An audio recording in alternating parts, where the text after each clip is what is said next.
Okay, watazamaji wetu ambao mnatupata kupitia kwa social media platforms, basi muda mchache tutakuwa tunaungana naye mgeni ambaye tuko kwake, lakini sisi ndio wageni, lakini yeye naye ni mgeni katika studio yetu ambaye tumetengeneza kwake hapa. Kisiang'Ani akiingia kwa set huwa nakuja nimejihami hadi na fire extinguisher ambaye iko hapa chini ya kiti yake. Kwa hivyo very shortly tutakuwa tunaungana wenzetu huko TX tupate kwenda live na mahojiano ya moja kwa moja kuhusu ile ndoto ya rais wetu William Ruto ya kuweza kupeleka tueleza mengi wakati ambapo tutakuwa tunaanza. Kwa hivyo tunangoja tu muda mchache tupate kuingia live kwenye runinga. Naam, wapenda watazamaji, asante sana kwa kuzidi kutazama runinga yako ya Mwananchi ya Tandao TV Kenya. Na tangu wiki jana tumekuwa tunaweka tangazo la kuashiria kwamba tutakuwa mshauri wa masuala ya kisiasa na kiuchumi wa Rais William Ruto, na bila shaka tuko hapa kwake Kamukuywa tukiwalea kisiasa na vile vile kimaendeleo ya serikali ya Rais Ruto. Kwa hivyo Profesa Edward Kisiang'Ani, tuko kwako hapa nyumbani. Sijui kama microphone yako iko sawa. Naam, iko sawa kabisa. Haya. Nashukuru katika harakati za Christmas bado. Ndio. Lakini ni baraka kubwa kupata wageni. Ndio. Jioni hii katika boma yangu.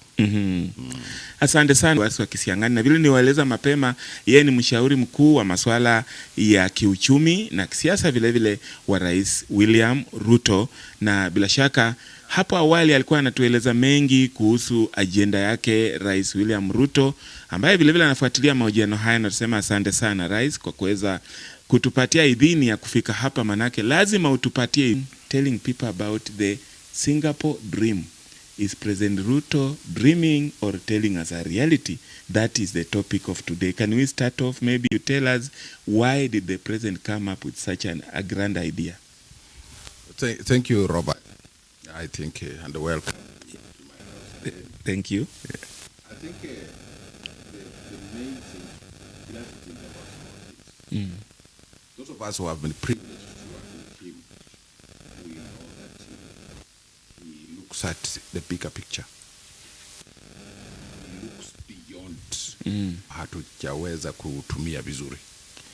Sasa ndio unaona anaangalia vile tuko, anaona watu wengi tuna mafikra ya wastani. Naambiwa kwamba sauti haitoki vizuri. Bigger picture. Bigger picture yake ni kuangalia kwamba tuna uwezo fulani hapa Kenya, lakini huo uwezo hatujautumia. Kiongea mambo ya Singapore, in English, Singapore symbolizes what we want to do. It doesn't mean that we are going to but Singapore is an example of a country which was worse off than Kenya, but which is now many kilometers ahead of Kenya. In the 60s, and I would ask, because the conversation has begun, I would ask, how come, I'll just pose one question to you.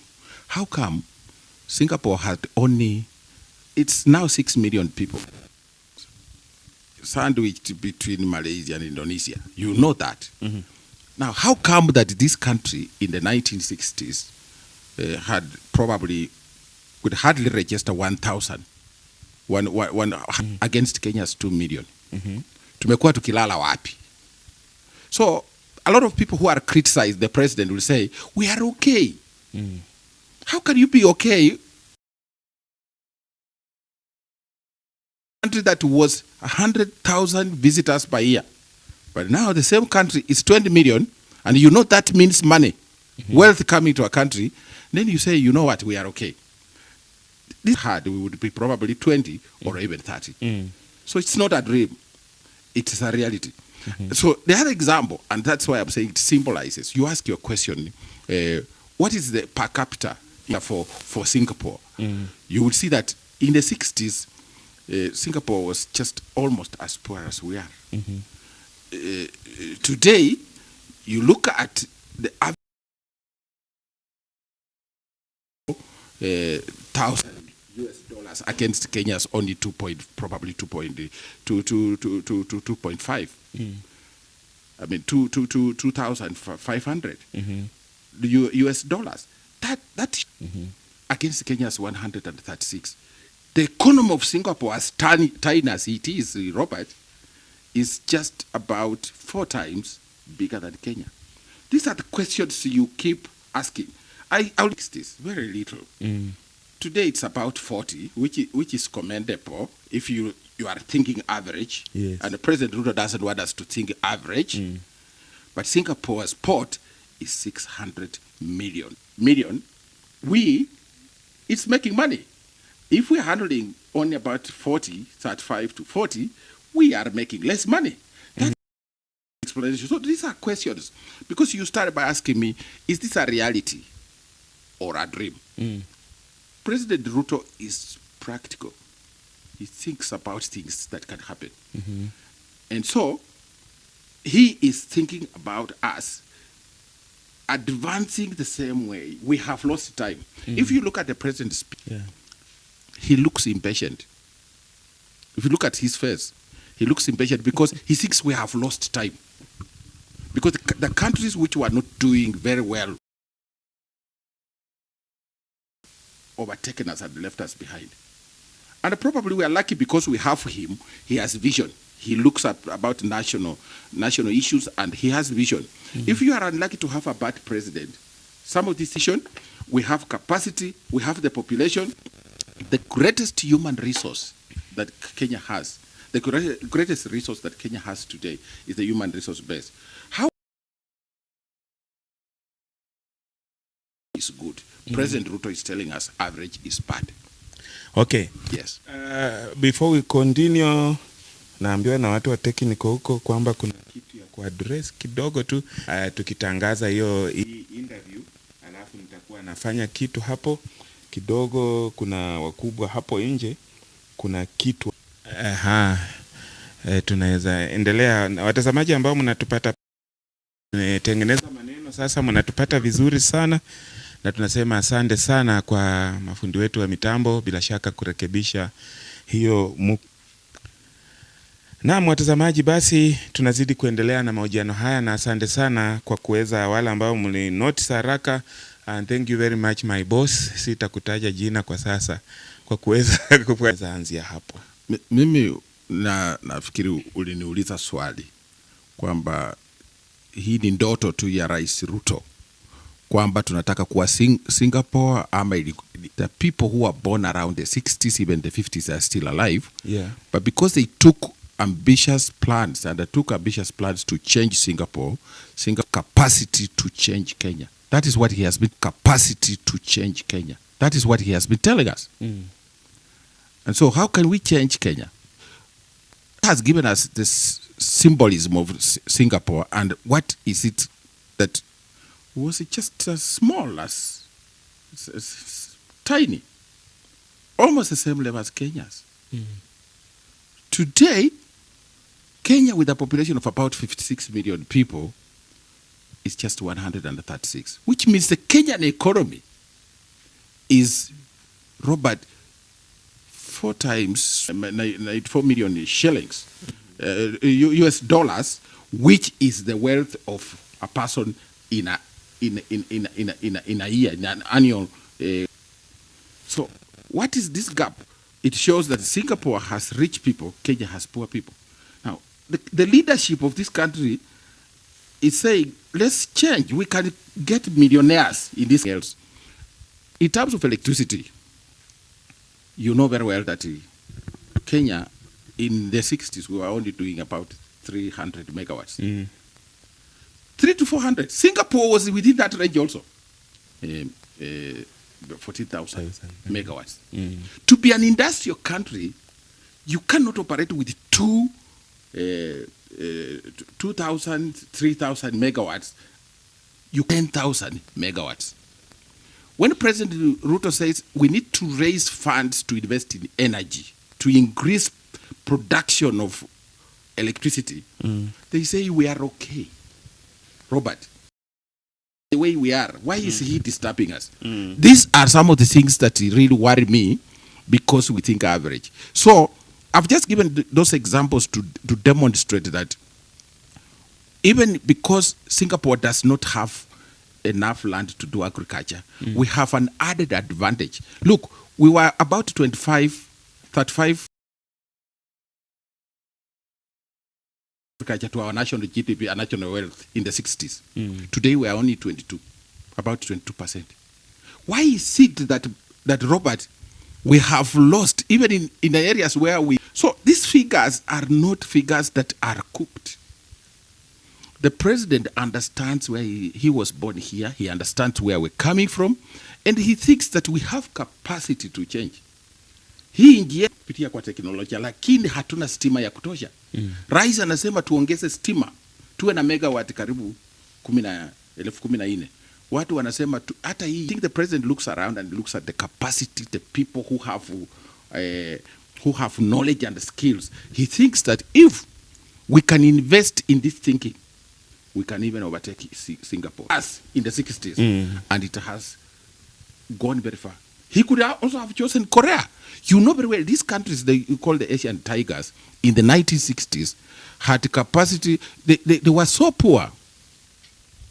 It has overtaken us in everything. So Korea, Singapore, Malaysia, all these countries were not very far from Kenya. Had a longer history. But the recent history of this country, where Kenya was initially, is that we were at the same level. We have wasted 60 years saying the march to Singapore is unstoppable. Asante sana Profesa kuweza kuanzisha hiyo ngarambe. Unasema kwamba nampongeza sana Profesa kwa kuweza kupeana idhibati ya Singapore. Sasa nitakuomba ruhusa Profesa kuchukua break ingine fupi nipate kufechi maswali. Manake simu yenye maswali imetumwa iko hapo nje. Kwa hivyo lazima nipate kutransfer maswali. Just small houses, you see them at railways, Kenya at the railway headquarters, they are being demolished to build decent houses. Now today, Kenya is struggling to put up 1 million.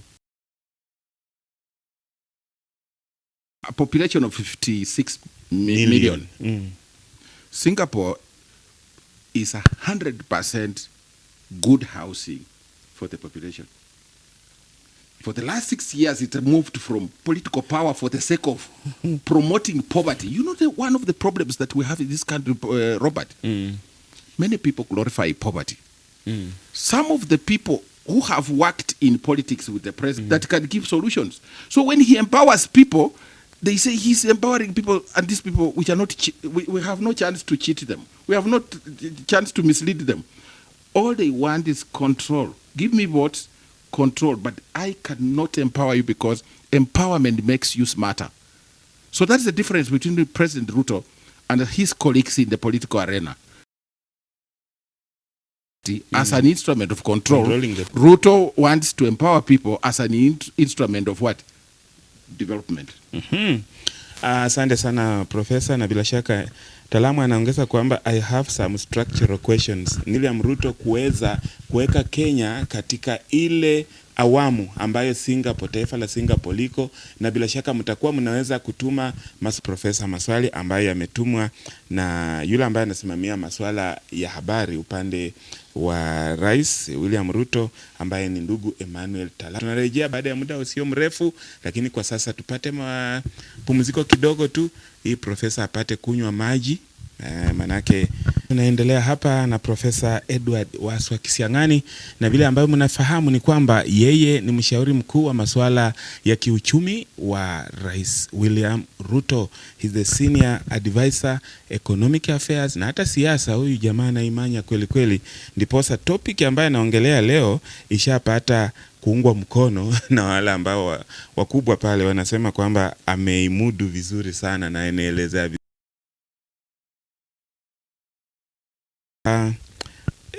Rais Ruto amekuwa anaweka Singapore kama development model for Kenya, lakini unaona kwamba Kenya bado we lack the political courage to enforce account. Na sasa unaona kwamba kuna tayari wale ambao unasema kwamba wanasema tuko sawa tu, tubaki hivyo.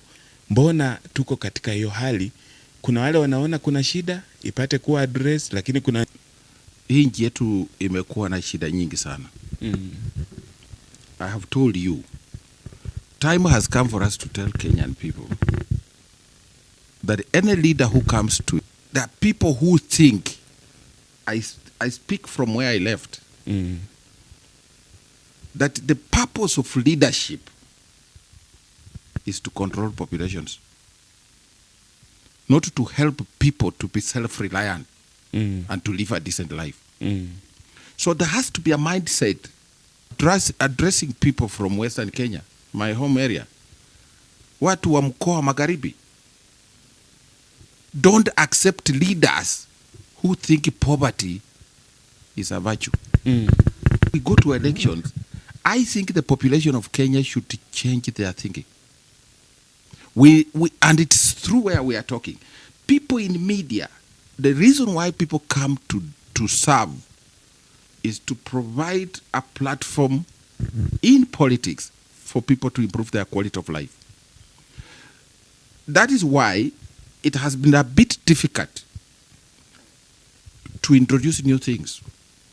When President Ruto came, and I'll tell you, to get houses like he has done, who have nothing to access health care, who have nothing to access cheap fertilizer, who have many people. I walked through the streets.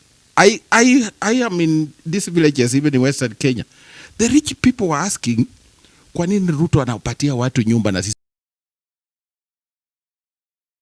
anawapatia matibabu, wanakuja kwa hospitali kupaka hospitali matope ambayo sisi tunaenda kutibiwa. So there are certain things which are supposed to go to only a few people. Sense of entitlement and there is something, and I don't want to attack anybody. But I would like to tell you this. Kabla hujataka mtu Florence, songesha hiyo yellow box ikuje karibu huko. Starlink. Tunatumia Starlink na tungependa kupata a good internet connection. Tafadhali tusongeshie hiyo yellow box ikuje huku ndani. Ndiposa ipate kuwasiliana. What President Ruto needs is to have in his company leaders who believe in his vision. People who, even when they are alone at night, I think in the new year, he probably, as he will go into the new year, the president will have to start considering, because I said he gets frustrated because sometimes he tells people about certain things and they don't follow. The Republic, that this is where we are going. If you have an interest in housing and you don't want the president to put up houses because you think he's denying you the power of President Ruto, is not meant for them. So he needs a leadership that also talks to his message, talks to the people about his message. It's not a virtue. Poverty should not be glorified. We must work to make this country rich. All of us, if we need water, everybody should get water. If we need good barabara, many people don't, because they have invested in average thinking. They have invested in instruments of control. They put more money in creating instruments of control of population. He's likely to get tougher in the new year on things like corruption and transparency. And he must get tougher because accompanying the leadership of the right thing. The president, many people who have benefited from the initiatives of President Ruto. Hata hapa mkoa wa Magharibi watu wameona tofauti. President, they want to tell the president, why are you, this is a free market. We want to sell fertilizer. We want to be agents to sell fertilizer. But this fertilizer, they buy fertilizer now. We are producing a food which we used to import from Malawi. They are the same people who want to import. So what the president needs to do, and I think he's doing it, is, and that's why I'm advocating for this transformation at leadership level. People who can go to ministries and say, the president doesn't want corruption. We want transparency. Maybe Kenya has reached a point where we need some check on our constitutional framework. The reason why I'm saying this is that it's up to the Kenyan people to do. If you look at the President Ruto, for the last 3 years, many of the things that he has been doing have been hampered by, and because the constitution allows people to go to the judiciary to seek reprieve, even on frivolous account, even things that are of public interest, you see that guys doing that. What do we do? Do we continue entertaining these guys who want to fight the president's agenda morning and evening, and they have a name as who don't believe in the president's agenda? Mm-hmm. I think going forward, Robert, time has come for us to call a spade a spade. Certain powers to people, and it also extends certain rights to the people. I am a Democrat, but does democracy give you endless powers to do litigation and stop things that are good, you know, transporting patients to hospital because it is not in their interest? So these are the problems that we're having. So we need a national conversation. I am recommending that we have. You saw the other day we want the sovereign fund, we want the infrastructure fund. This Singapore set up the infrastructure fund. You cannot build roads in Africa is because these are savings of private people. And they have kept that money, then they ask government, look for us business in Africa to build roads and stadiums. When the president said, let's ask. Mahakama haswa ndiyo imechangia pakubwa katika kuzuia ndoto ya maendeleo katika taifa la Kenya. Sisemi ni mahakama, ninasema wananchi. There are people who go to mahakama to look for, watu wanaenda mahakamani kusikizwa. Katiba inasema lazima wasikizwe. So I plead with the judiciary, for example, to look around and search the, legal minds. But if you go there to stop that item that is good for everybody, you delay development. If I was a judge, I would dismiss them. In fact, I would recommend they are confined in the courtroom downstairs there. In some prefer. We live in these traffic jams with young kids who are breastfeeding. You know, you stay 24 hours on the road. Look at how your kid will look like. And then the beauty of this conversation is this: many Kenyans have begun seeing what the president is doing. So some of these leaders who have been sabotaging the president's agenda, kupigia mtu kura ambaye amepinga kujengwa kwa barabara ya Rironi kuleta watu huko Western. Labda anapinga kwa sababu anajua kwamba miradi iliyotangulia labda haikuweza. Participation ya nini? Hii barabara inajengwa, unataka public participation, alafu mkae vikao tena mkule mandazi. Alafu mseme tunataka hii haikufaulu, tunataka public participation nyingine ya 3, na watu wanakwama kwa, but everybody is keen to get home during the holidays. The president is being told you should never even imagine putting up a road. Hiyo barabara, sort of leaders are we supposed to elect? Leaders who want to confine us to poverty, preach poverty, make us poor, so that they can handle. Niangusha kura kila siku wananiona kwa TV. These kind of things. They want people to be kept in darkness. Brings what paying them. When the president wants to change that, they have a problem with them. But let me tell you, the people of Kenya, the general electorate, these leaders they are going to be fixed. Now, coming closer home, Professor, kuna taifa ambalo linajulikana kama Rwanda, na kuna swali ambalo nashukuru sana, zero tolerance to corruption. Kenya bado kuna tatizo kuhusu swala la corruption, na vile vile they have performance contracts zinajulikana kama ehimigo and national priorities across ministries, but Kenya is filled with fragmented bureaucracy across the central government and county governments. Isn't it our challenge? Yes. Structural problems. President Ruto is not the first president of Kenya. We have had other presidents. Have a constitutional order. Today, everybody wants to blame the president on the small things. when things go wrong in the police, they say the president. The president doesn't command. There are some decisions that they take, even which the president gets shocks about. If today the president goes and that can be sorted out by President Ruto alone, as his advisor, I think we need a national. We have today. Under the various loopholes that exist, which people exploit even within the constitutional setup to delay development, this national conversation should be taken before the people of Kenya to understand where we can correct that. Because, but if they are satisfied that it can achieve that, it upon himself to start directing who should be arrested. You will say he's interfering, because the president consumes a lot of data and intelligence. He knows who is doing what to do the job. They don't do the job. So therefore, a time has come where we should ask, what is the work of the executive? How far can the executive go? Everything that goes wrong, you blame on the executive. Is constitutional setup going to deliver us from poverty and create a Singapore in Kenya? If it can't, the people of Singapore, we must look at the framework for civil service, the framework for the judiciary, the framework for the executive office of the president, the framework for parliament, to see the Rwanda constitution is different. One of the unfortunate things that you are seeing with President Ruto is that our constitution only gives him a maximum of 10 years. Around 35. Yes.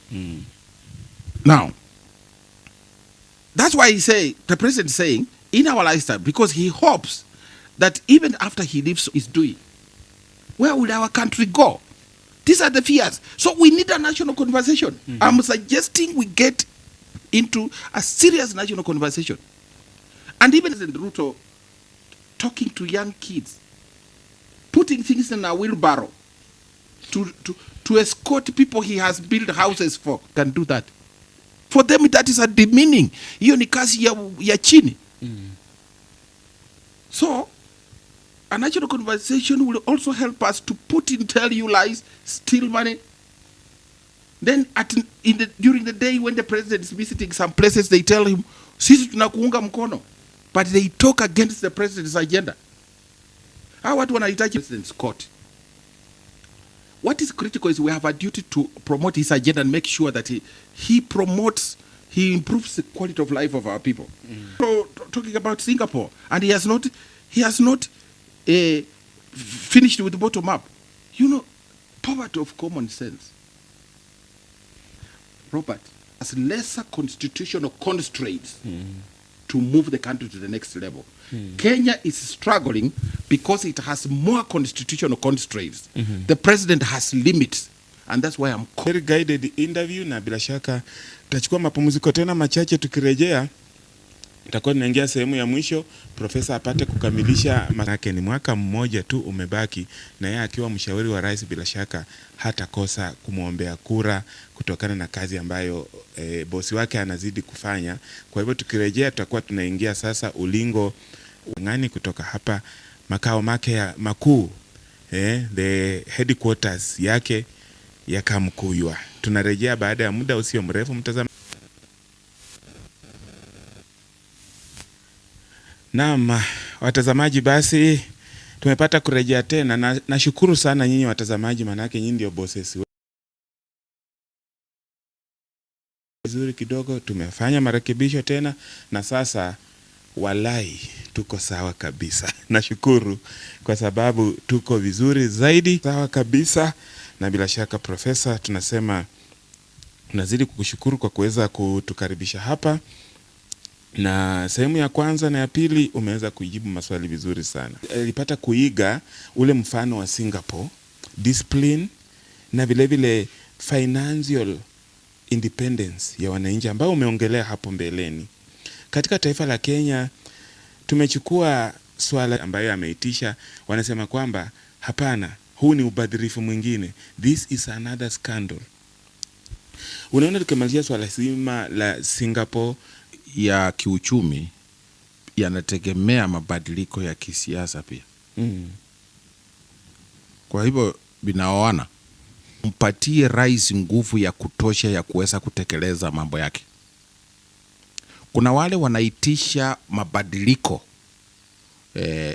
ya katiba ili kuweza, hata tunaweza kukata ofisi zingine. Mabadiliko ambayo tunahitaji ni mabadiliko ya kuleta vipengee katika katiba ambavyo vinaweza kutengeneza. So we need a conversation with the entire republic and say we must ask the following questions, because uliniambia national development, is it going to get us to Singapore?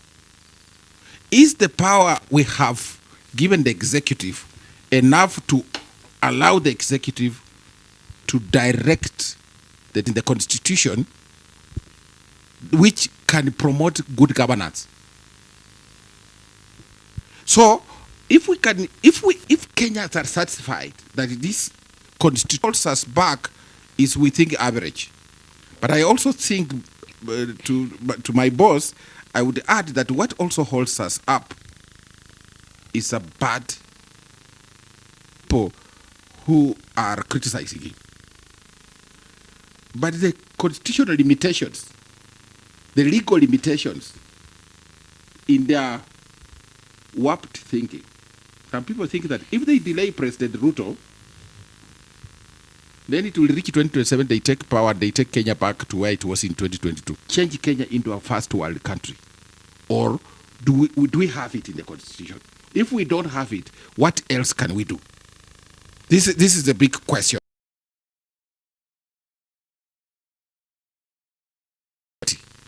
Kwamba katiba tuliyonayo imetusaidia kwa wingi sana, kwa sehemu nyingi sana. Unajua imetusaidia sana.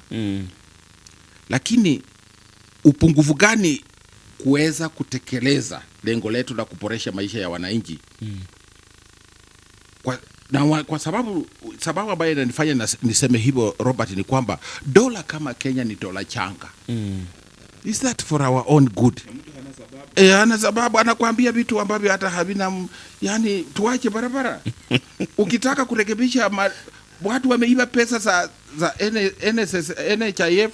So my thinking is that time has come for us to have that conversation. Sasa ukiangalia nchi kama Korea, Singapore, the constitution framework, the legal framework that obtained in Robert is supposed to be bankrupt, so that you do not do anything. Kabla ya kuendelea, Professor Janet Malicia hapa katika Facebook ana kwamba orders kutoka katika taifa la Kenya ni rahisi sana. Ni swala ambalo tutasema ni katiba ya 2010 constitution, was it very weak? Imefanyika in 2026. You see, in the constitution, Robert, all of us are supposed under Article 4 to protect to 3, I think we are supposed to custodians of this under the chapter on judiciary. One of them is also to defend the constitution and interpret the constitution for us. So time has come for us in Kenya to start asking, is this power they are exercising in the constitution or it's outside the constitution? So the anger that the people had in 2010 was to fight anything that comes from government. And you can understand the anger. But that anger should come to an end. And we ask, what has the judiciary been given by the constitution, and is it going to serve us? What has been given to parliament? Can it serve us? The executive. And so, are they still enjoying too much power or less power? What power can we give them so that they can be the engine of development? These are the questions we need to ask. And so you have seen at times the county governments doing certain things which conflict with the national government. And so there is but in terms of accountability, you have seen at times we have had people trying to impeach others, especially governors. The way the setup is, in my opinion, in terms of accountability, when you make the legal process have so many weak loopholes where people can escape crime, it becomes very difficult to even account for lost resources. You can take 10 bila shaka Prof, umeongea kitu ambacho tayari unaona boss. Unaona boss. Yes. Kuna swali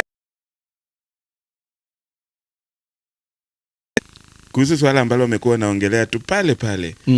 Asante Profesa, amegusia masuala mazuri sana ya kupeleka Kenya katika kiwango cha mataifa yaliyoendelea. Nisaidia of a Kenyan Singapore development agenda. Yani hizi kaunti zetu hizi ukiangalia hizi serikali zetu za gatuzi anauliza kupeleka hata bajeti, unapata kwamba zingine pesa zimepata kurejeshwa kwa umma. Kuna counties ambazo recently were captured under they put zero monies on development.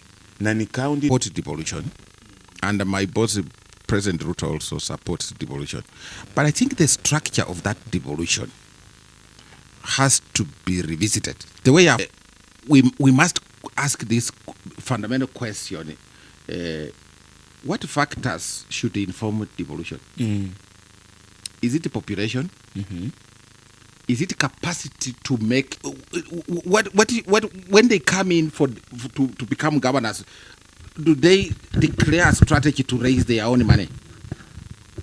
The problem that we have today is that every developed government, they don't put on any development. You talk about salaries, arrears, and all that, paying contractors and yes. So they will say we have not paid salaries.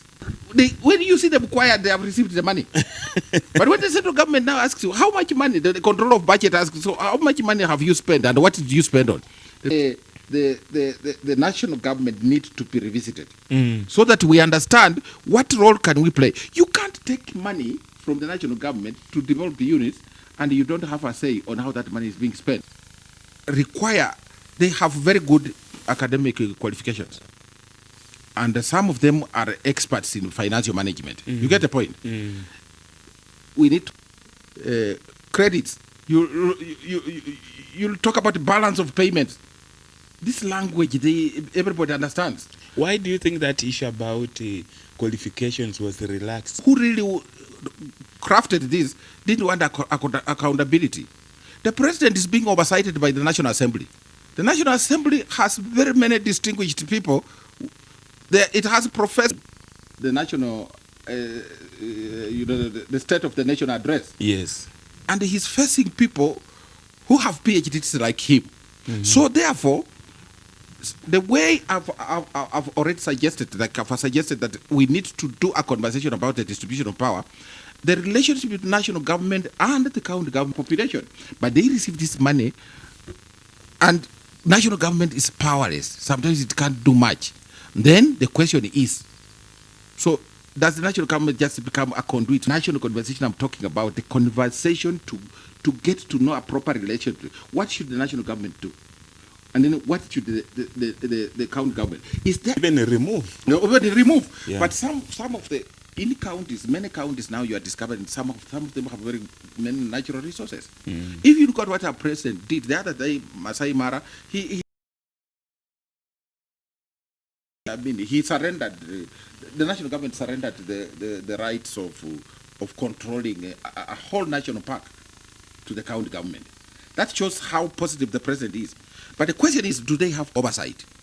These questions, and if they don't have capacity, can the national government be allowed to help them to do the oversight? Wananchi wanauliza hapa maneno. Acha tufike pale alafu turejee tena Profesa.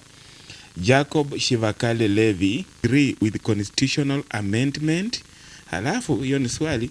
Abraham Wekesa anasema if they insist on amending the constitution, then let them do away with some counties. Mtoto wa baba na wapenda sana nyinyi wote. Wekesa anauliza hapa, the corruption ways will kill the dream before it reaches out. In fact, there is no trust. The government failed. Because I will ask this question. Ndio. According to some of our people, and this must be very clear, they want President Ruto to wake up one morning They are independent commissions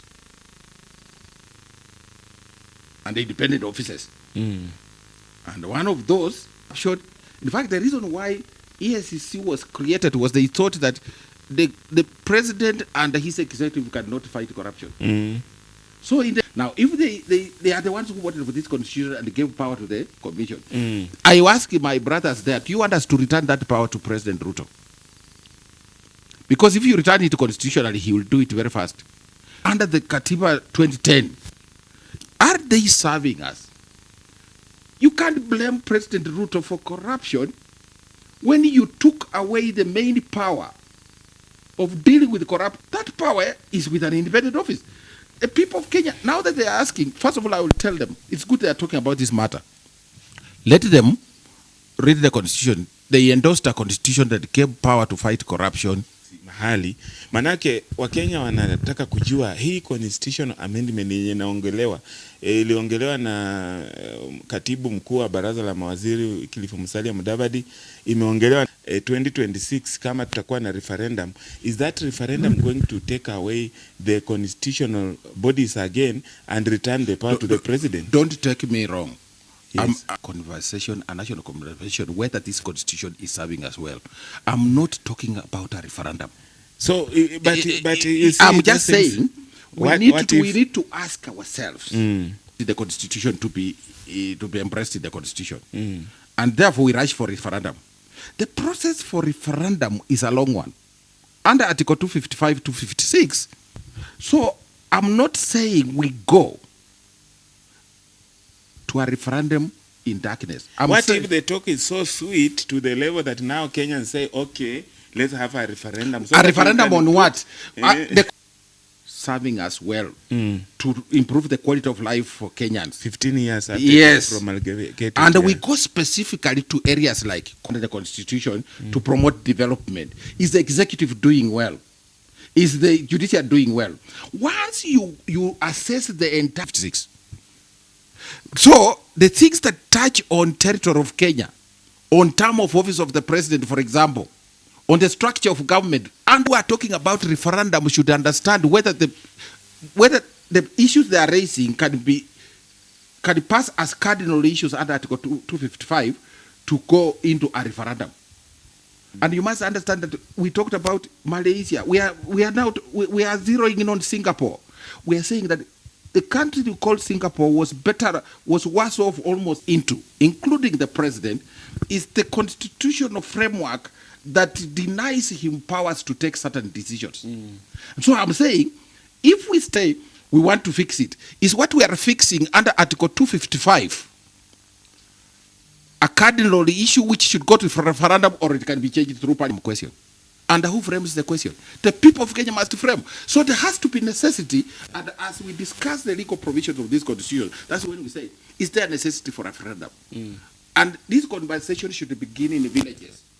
I'm not calling for a referendum. I'm talking about a national conversation to understand whether this constitutional arrangement we have had since 2010 has served us well, and going forward towards ukurasa wa Facebook wa Tandao TV Kenya, tuko live hapo Tandao TV Kenya, andika tu kwa Facebook Tandao TV Kisiang'Ani hapa, alafu andika swali lako hapa ama suggestion. When you are corrupt and praise the government, then you are free to go, but when it comes the other way around, then you will be followed by ESCC, just like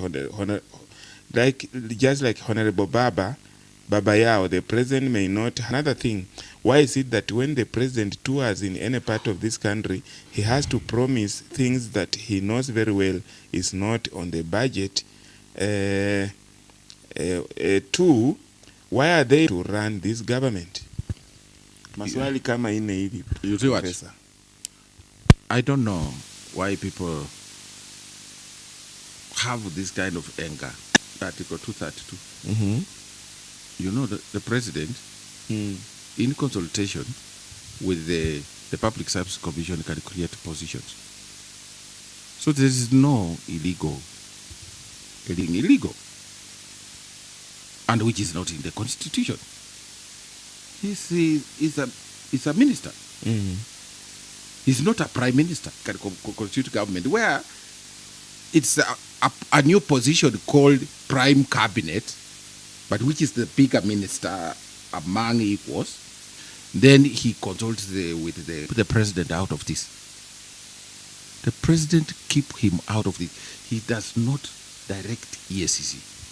Let me tell you, I'm the president.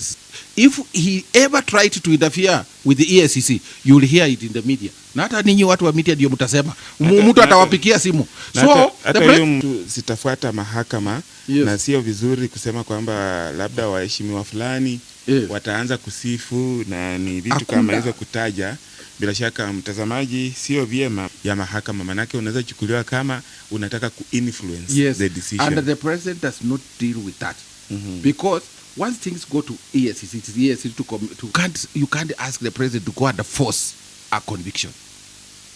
So some of the things that the president is accused of, the people must now ask EACC. Go to EACC and people need to get this information. I think I would recommend this. Next time, I think I will recommend this, Robert.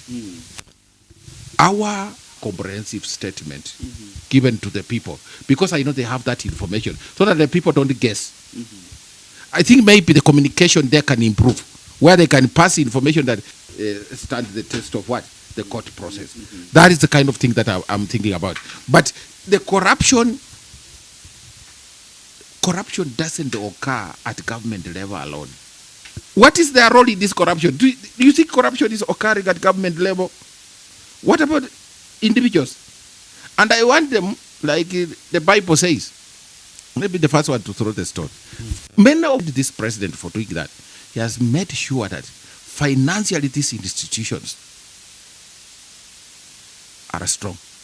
EACC has financial support from parliament. The president has supported that. People must take responsibility. So we have been used to thinking that the president does everything.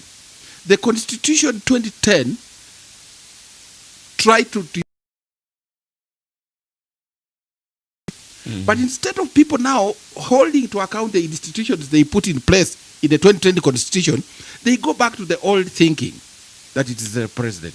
So some of the things they accuse the president of, he's not shall respect you. But if you just say so and so was acquitted, the court process has gone through and they have found no evidence, and then you blame it on the president. Maswali kuhusu swala zima la katiba kupata kuongelewa in 2026 ni kwamba profesa amepata kujibu vizuri sana. But also as na uchaguzi ambao unakuja. He's a Kenyan, he is independent. Kwa maoni yake, ask him. You don't ask me to answer for the Prime Cabinet Secretary. He's a distinguished leader. You ask has reached where it is. And I'm telling you, in my opinion, this one I'm not talking about the opinion of government. It is an opinion that we have serious constitutional constraints which require to make us change the constitution. We leave it. Yeah, sure. But I'm not focusing on 2027. If you look at my boss, the president, we never discuss transit in Kenya into a referendum, but you have put it clearly, and I've captured you in one point whereby you have put it very safely for Kenyans to understand that we might have and audit it. Yes. So that's a constitutional talk. Yes. It's not a constitutional referendum. No. So leaders should be told, because politicians are taking it the other way around. Yes. That's why Kenyans are asking. I am not in meetings where we are told us, why would we be talking about being re-elected in 2027 when we have a job to do? If we have not done that job, how will we? Yes. So his job, and even when he talks about the first world, he's not looking at 2027. 2027 will come and go. President Ruto is talking about the quality of life for Kenyan people. People are connected to the information superhighway. People have a clean environment. People have good houses to live in. So these guys who think about 2027 as an important thing because you want to take a position in cabinet, or probably you want to become a president, an MCA. To have understood, embrace innovation and technology. Singapore invested heavily in technology and innovation. becoming a hub for transport and logistics. I support the president. That is the hashtag by Herbert Mulupi. And then there's a very, very sensitive question here. Yes. Professor, in terms of sector up to now as Cyrus Jirongo has gone, can we believe in the DCI or the torch? You know what? Robert, Yes. you wanted to serious allegation. What does it gain to kill people? I mean, I don't want to engage to politicize death. So, Professor is going back to class, Yes, teaching so, his student. yes, and but he's your student, by the way. yes, but let me tell you something. Yeah. You had a few hitches about with your networks. Maybe it didn't come out clearly. Yes. The bottom-up thinking. There are people who have, as we discussed, some politicians, some leaders, even read some very acidic comments on media that Kenya, that the president has abandoned the basics. Bottom up was never going to be an end in itself. It was a means to an end. Finances. You want to be a first world country, you have a huge population. Today, in the country, with a higher bed capacity, a population of 6 million people have 2 million doctors. And we are struggling. And even the bed capacity is higher than ours. It's that. To be a first world country, you need to fix the basic thing about power, which we are now struggling to move from 3,000 megawatts to 10,000. You can't be a first world country until you fix the food crisis. You are importing food every day. Top of the pyramid, who are rich, that wealth will percolate. More and more people at the bottom. You need doctors. Robert, you need many people. So he created the bottom-up thinking to empower people at the bottom of the pyramid so that they can live a decent life. So he was dealing with the primary agenda. About 200 dams. We are building, and the smaller ones are also over 150. We are going to. Who say Sha is not working have never fallen sick. Kama uko na relative na alikuwa mgonjwa na akaenda hospitali na ulimregister, they just need the ID alone. Now, tembea mnaenda wapi? Unaona sasa kama sasa the sun is rising, where are you walking to? With this huge population you have empowered. President Ruto is saying, as I empower you, we are walking. But many people have a problem with that. So when he talks about first world country, the same fellows who didn't want him to build houses because they thought he was empowering what? To the first world. Na sisi tumezoea kutengeneza pesa by exploiting people. Tuta-exploit nani? We need poor people to exploit. And earn a lot of money. We need poor people who cannot afford vehicles so that they can die in the road accidents in bad vehicles. We need poor people. Now they're telling the president. The president is telling them, I don't need poor. Ruto is saying, I don't need poor people in Kenya. I want to empower poor people to become better people. These guys are telling Ruto, leave these poor people. We want. Therefore, the contest is clear. You have seen the contest. I'm framing the contest. Yeah. Ruto is fighting poverty. Other people are glorifying poverty. Majenzi wako na grupu yao ambayo I'm fortunate enough to be there. I'm fortunate enough to be the admin. And they are asking here, Professor, thank you very much for it in here. Professor, thank you very much for it, for tabulating everything to milk processing plant that money has been sunk in is not working. Today he has unraveled the Chwele chick generated on the ground to help residents, chick generated on the ground to help residents get a better life, get jobs, get a better life, get jobs is not being used well. Factories or companies that have been started have already stalled. Not part of that mess. That have been started have already stalled. Not part of that mess. First of all, when those two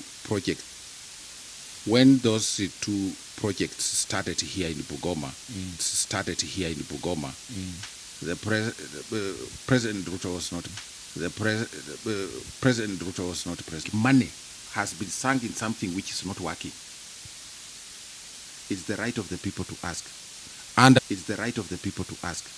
And let me assure those agencies, they are and you have talked about the Webuye, you have talked about the Chwele, you have talked about the Chwele. Yes. Their questions, their concerns will Yes. their questions, their concerns will receive the highest level, of God. This is the youth. You have seen all the of God. This is the youth. You have seen all the things that the president has done. Things that the president has done have not stalled. Talanda have not stalled. Talanda Stadium. You should I invite you when we get to that. Yes. How many invite you when we get to that? Yes. How many projects has President Ruto under his leadership as president have stalled? Under his leadership as president have stalled. Everything is moving. That road is on course. Because there is a section which is supposed to be by county government. There is a section by the national government. You know the details around that. Yes. That road. And by 2027, and he's doing it. You can walk anywhere. There are many roads. If you went through the State of the Nation address, he even mentioned some of those roads. There is no project that present for the Gen Zs. Their concern is genuine, and it needs to be addressed, and it will be addressed. The president has had. He has had. Yeah. He has had. The president supports them. They are our kids, and he supports them.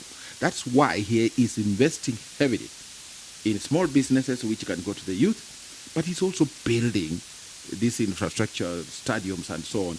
And I think they will join him when he hosts the Africa Cup of Nations in July 2027. So Kenya, so people go there and negotiate.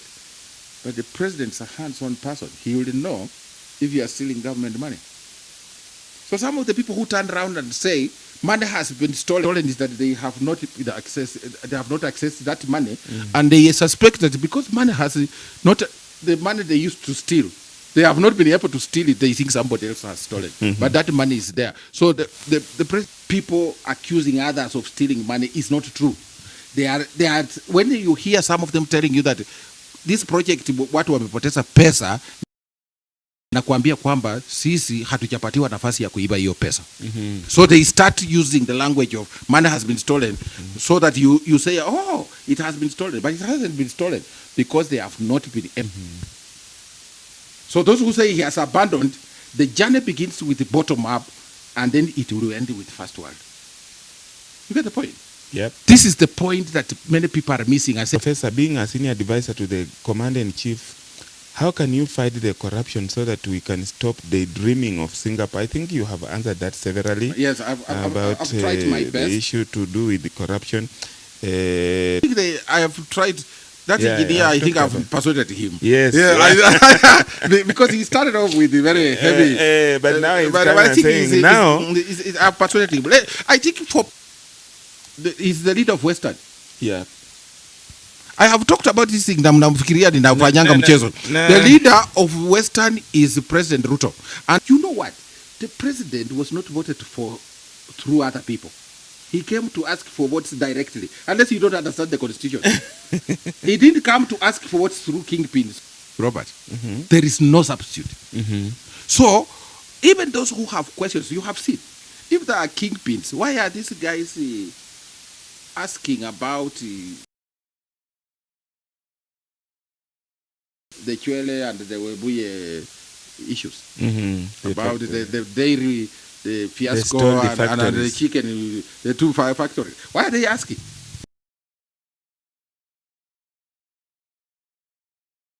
But they are not the problem, listening.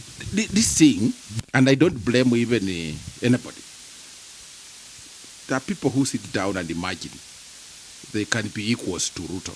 Of Kenya is Ruto. So hii vitu vinaongelewa hapa, I urge even the people of Western Kenya, throw your weight behind the president. Directly. Take any credit for anything, because we are not vying for president. We didn't ask for any votes. We have not asked anybody to vote for us. President Ruto asked for votes. They gave him over 18 and if you can't raise more than even 10,000 votes, then you become a kingpin and start rivaling a person with 8 million votes. Something is wrong. The president, I think, will be harder on those people who are sabotaging his agenda. He's going to be a bit tougher. Or those who are sluggish in marketing their agenda. Yes. I think Rift Valley, they are at the coast to be at the forefront to talk about the president's agenda, to explain to Wananchi some of the we must support him. And you have seen it has calmed the country. We are peaceful. We're working well with him and our colleagues who joined the government. This is, I urge them in January, beginning January going forward, to take time to read the president's agenda into a first world country and tell our people that this is just a transition, a means to an end. Bottom up means to the sometime again to explain to our people. If everywhere, I walk everywhere in this country, but you know what? My first priority is President Ruto. So Western people who are listening, the whole country, the people who are listening, Yes. if you have a leader who does not understand the president's agenda, don't listen to them.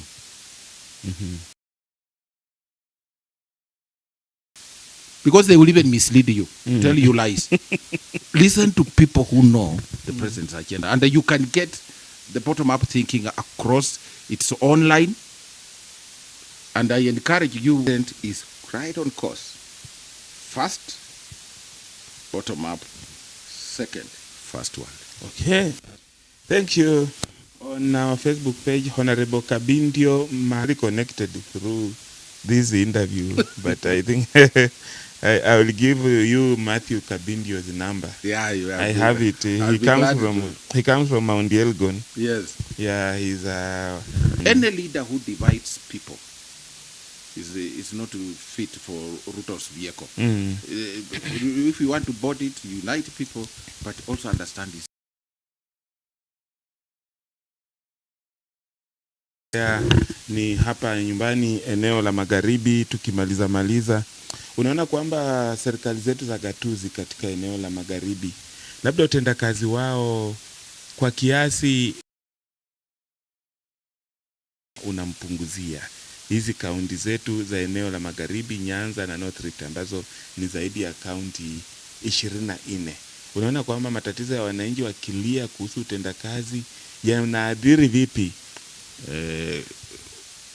Ni kwanza kabisa la kitu ambacho unahitaji kutambua Bwana Wanyonyi ni kwamba haya magatu tofauti ya maono, but kwa vile president sasa anafanya na unite watu, tunaunganisha watu kutoka mirengo mbalimbali ya kisiasa, nadhani utendakazi, unajua tunaheshimu viongozi wote, nadhani wamejaribu, lakini wanaweza kufanya bora zaidi. There is always room for what they have tried, and especially during the broad-based dispensation. But I think we can improve in the next 1 year and a half. Improve healthcare. There are certain infrastructure items that are supposed to be done by the counties. So, because if you look at Rift Valley and Western, these are very rich agricultural zones. Yes. And many of our people depend on farming. So I think they can pick up that agenda to what's the planting season. Yeah. But generally, take some little time, as I said, to read the president's agenda again, just in case some of them were hostile to it because of serving the same people. So if people get water with the support of central, national, and the county government, we all must rejoice. Bosi wako ambaye amekuwa anafuatilia kabisa, na nimekuonyesha maswali ambayo alikuwa ameandika hapa. Labda una neno gani la kukamilishia na vile vile kwa wananchi wetu eneo la magharibi? Has been watching this. Yes. President Ruto. He has been a special person to me. Ndio. In many respects, and have no words. He has been a wonderful leader for all of us, and I wish him success.